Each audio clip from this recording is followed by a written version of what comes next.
The whole night, every hour and hour, she bashed the door, asking for the time. I'd shout, "It's 1, 2, 3, 4 o'clock. Go back to bed." I walked into the bedroom and turned off the buzzer system. She was on medication which made her hallucinate. This was regular occurrence.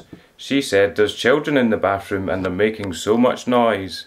I walked over to the bathroom and said, "Shh, she's trying to sleep." She looked at me and said, "Why are you doing that? I'm hallucinating." He held my hand. At 13 he said, "I think this is it, I'm dying." I said, "You're not dying, you've just got a cold or the flu." With everything that was wrong with him, I didn't know he was going to die. The doctor came in. It turned out he had sinusitis. He was okay this time.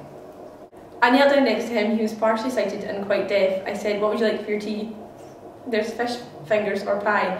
"What?" So I repeated the question. "What?" At this point, another care worker walked past. "Eh?"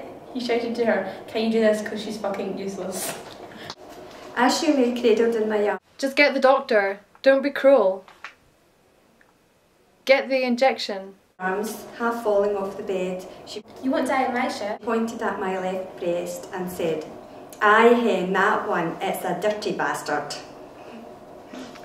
As I walked into the room, she was sat on the bed, naked, and the room in complete turmoil, bedding, clothes all over the place. I just don't want anything to happen to her. She looked me up and down and stated, "You've been eating pies." He was in a wheelchair. We were walking back to the home from the town. He was deaf, but wore a hearing aid so could hear most things, but slightly muted. A young woman was walking in front of us with a short skirt on. He shouted loudly, thinking my hearing was as bad as his. "Look at the pins on her floor." The whole night, every hour and hour, she bashed the door, asking for the time. I'd shout, It's 1, 2, 3, 4 o'clock. Go back to bed. She'd always treated me like a friend.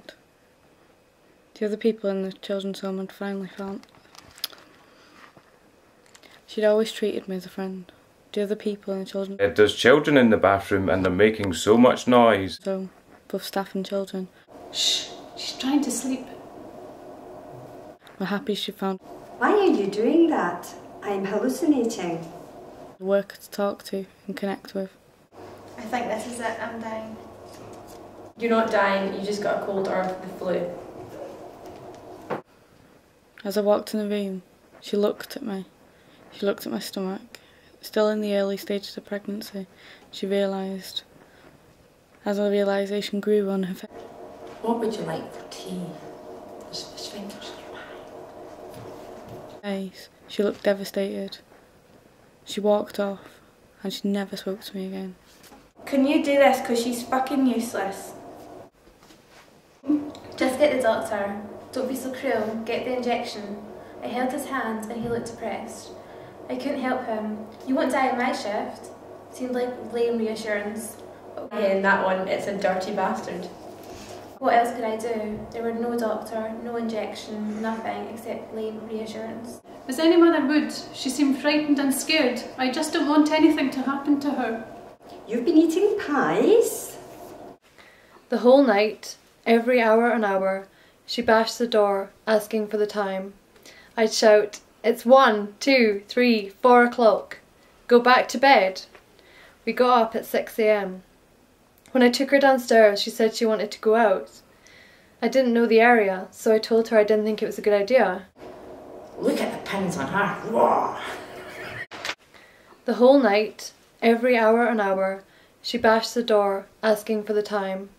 I'd shout, "It's 1, 2, 3, 4 o'clock. Go back to bed." We got up at 6 a.m. When I took her downstairs, she said she wanted to go out. I didn't know the area, so I told her I didn't think it was a good idea. She continued talking about going out and began to get more intense. There's children in the bathroom and they're making so much noise. The keys and "Shh, she's trying to sleep." phone were locked away, and she would "Why are you doing that? I'm hallucinating." often steal them, making it impossible to come in or out. I think this is it, I'm dying. She "You're not dying, you've just got a cold or the flu." began shaking me, trying to get the keys. She got more and more aggressive, shaking me, hitting me, scratching me and trying to push me over. I was 20 weeks pregnant at the time. What would you like for tea? There's fish fingers or pie? And felt incredibly vulnerable. I ran upstairs to lock myself in the bathroom, but as the bathroom door was broken, it would... Can you do this? Because she's fucking useless. Just get the doctor, don't be so cruel, get the injection. You won't die on my shift. not close. She continued to hammer, punch and kick the door to get in. At this point, I said to Aye, hen, that one. It's a dirty bastard. take her out. Immediately, she calmed down. I went and got the keys to open the front door. I put my key I just don't want anything to happen to her. in the door and turned the lock. As I opened the You've been eating pies. door, she grabbed the door and slammed it against me, against the wall. She ran off down the street, screaming, "She's trying to kill me! She's trying to kill me! She's trying to kill me!"